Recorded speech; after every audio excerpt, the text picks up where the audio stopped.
Hello, everyone, and welcome back to the Cisco Optics Podcast, where we talk about pluggable optics for networks. After you plug the optic into the switch, router, or server, you're not done. You still have to plug in a fiber optic cable. What does this fiber cable infrastructure look like? It's a lot more sophisticated than you might imagine.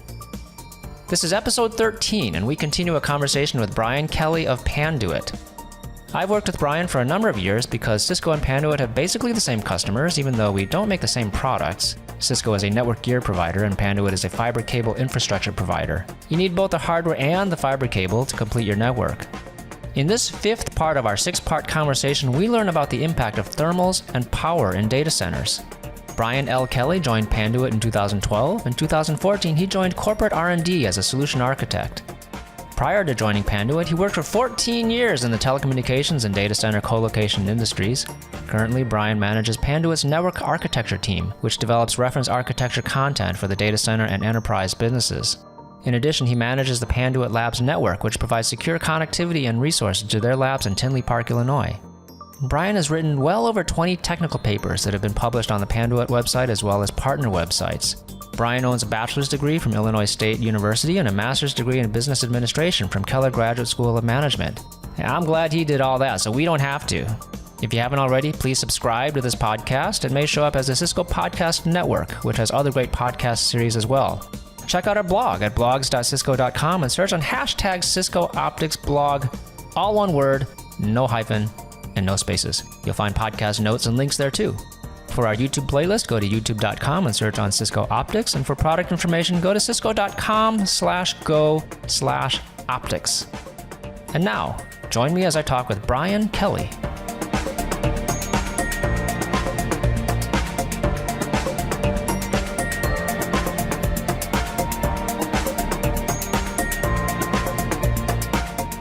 I don't remember if you specified directly, but I know that thermal considerations in racks is a big deal. It is, yeah, definitely. We make a whole bunch of different thermal ducts for data center top of rack switches. So, in a data center, the top of rack switch is generally going to be mounted in the back of the cabinet, which is going to be the hot side. And what it does is it's trying to pull air from the front side of the cabinet, which is where the cold air is. And, a lot of the top of rack switches are shorter than the rail length. So for instance, you may have like a 10, 12, 15, 20 inch space between where the hot aisle separates from the cold aisle, which is basically at the front RU of the cabinet. And so what we did is we started making these ducts that go from the 1RU switch. They're slightly adjustable, and they work great with especially the Cisco Sorry, Nexus. Brian. I'm just trying to visualize what you described. So you're saying the hot and the cold aisles, were you saying that they can be very close to each other? It's hard to explain without a visual, but basically in a data center, the front of the cabinet is cold. Mm-hmm. Okay. The back of the cabinet, and that's the intake usually, right? So like the cold air in the data center is coming up, say, from the floor or above. It's blowing on the front side of the cabinet. So like a server takes cold air from the front side of the cabinet and then exhausts it through the back side of the cabinet. All right. And so the hot air is on the back side of the cabinet.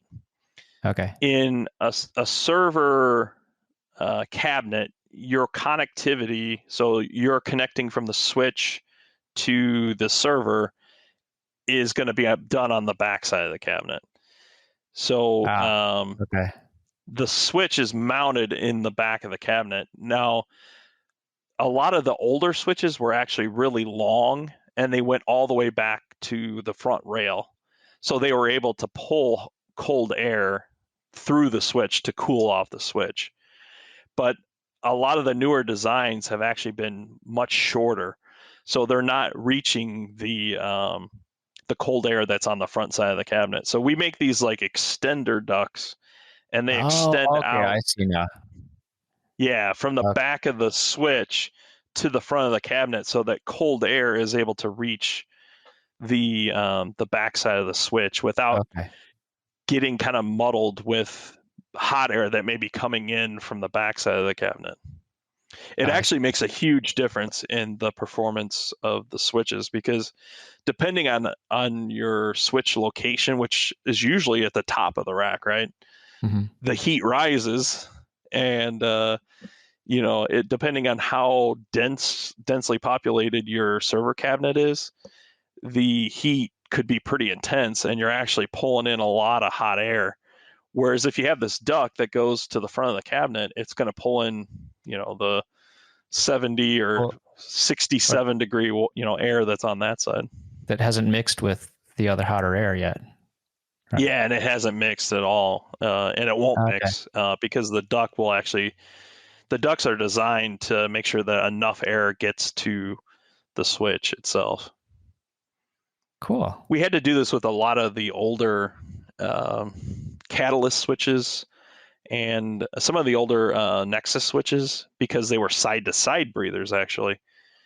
And when they Oh, were put into a data center, it's front to back. It's hot aisle, cold aisle.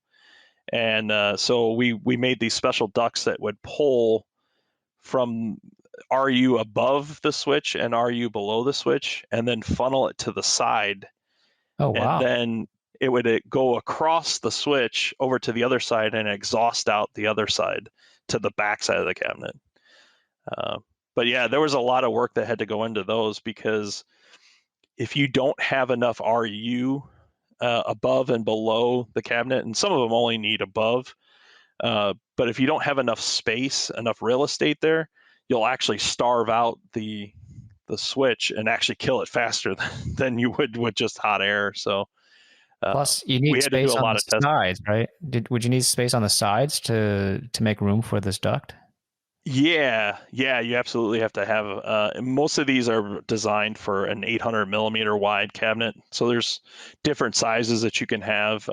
Basically, 600 millimeter, which is 24 inches, 700 millimeter, which is 28 inches, and then 800 millimeter, which would be like 32 inches, roughly.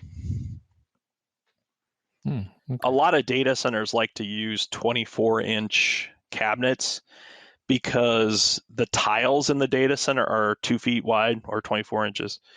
So it aligns really well with that size. Unfortunately, the 24-inch cabinets or 600 millimeter cabinets are extremely hard to cable manage in, and just generally work in, because they're so tight.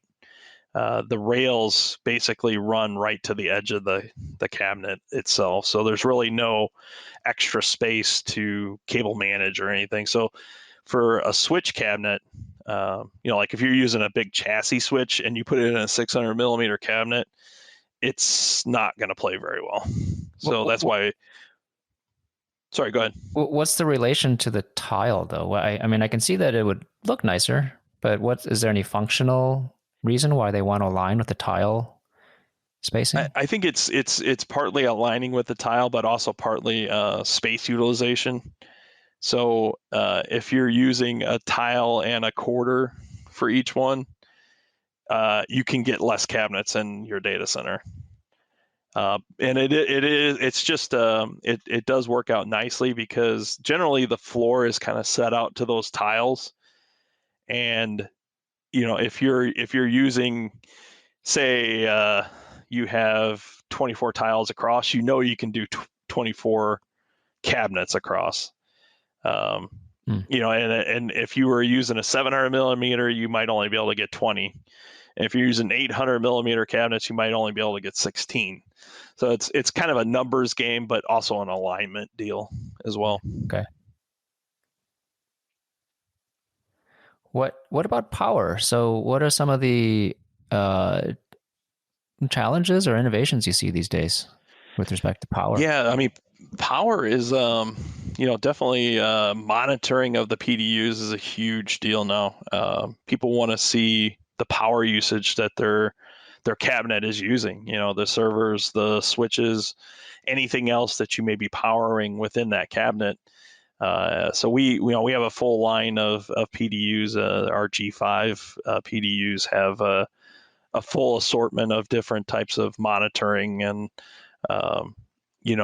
different power outlets. I mean, that's it's like the power consumption has gotten higher and higher.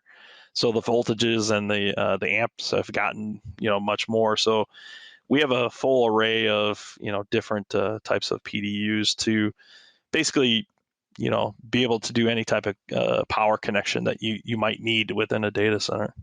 So some like of it's, real-time? it used to be like, I'm sorry, what's that? Is this like real-time monitoring of the power? Yeah, real time. Yeah, definitely. Like what kind of refresh? You're able to see the power draw. Like, okay. So if it changes, minute to minute, you could see that? Yeah, absolutely. Yeah. What do people do with that you could data do it. then? Some of it is just for monitoring, but I'm sure there's a lot of companies out there that, you can use that data to kind of understand like workloads, how much workloads, power consumption you're getting from certain workloads and whatnot at certain times of the day too. I know that was a big thing when I was in colocation. They wanted to kind of see how it graphed during the day, because it, say like if you're a financial firm at 3 p.m. Central Time when the New York Stock Exchange closed, or 2 p.m. I can't remember which one, but you would see a spike because you're downloading or passing all this information. That it kind of helps with analytics, I guess. To understand, your power consumption versus your workload. There's all kinds of stuff you can do with the data. I mean, it's pretty amazing. Yeah. Anything related to like green initiatives? Absolutely. Yeah. PUE is a huge deal. I can't remember power utilization. I was about to ask.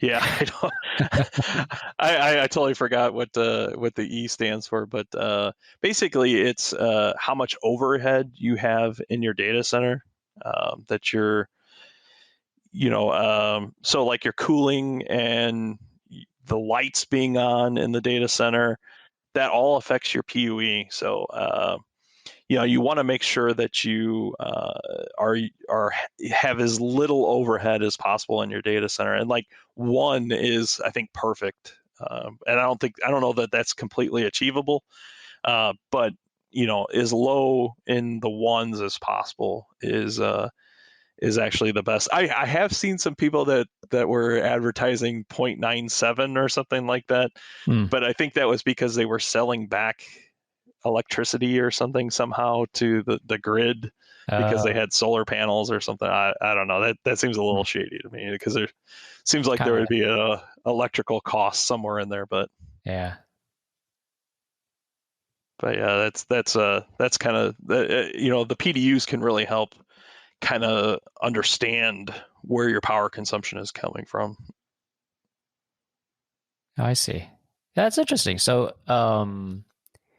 you can actually, so you're talking about seeing like which time of day more stuff happens through the power profile, but also you can identify like maybe which racks.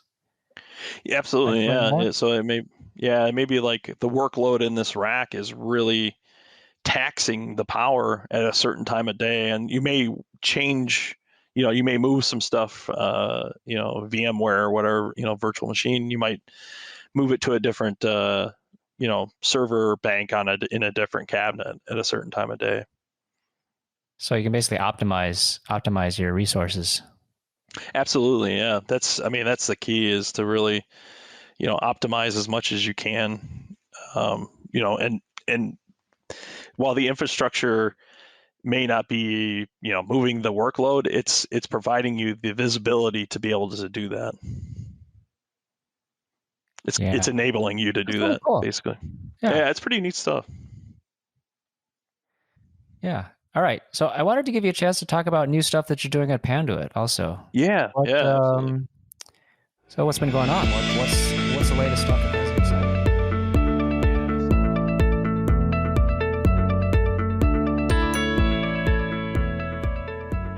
That was the 5th part of my conversation with Brian Kelly. Next time, we'll get into Brian's latest work at Panduit.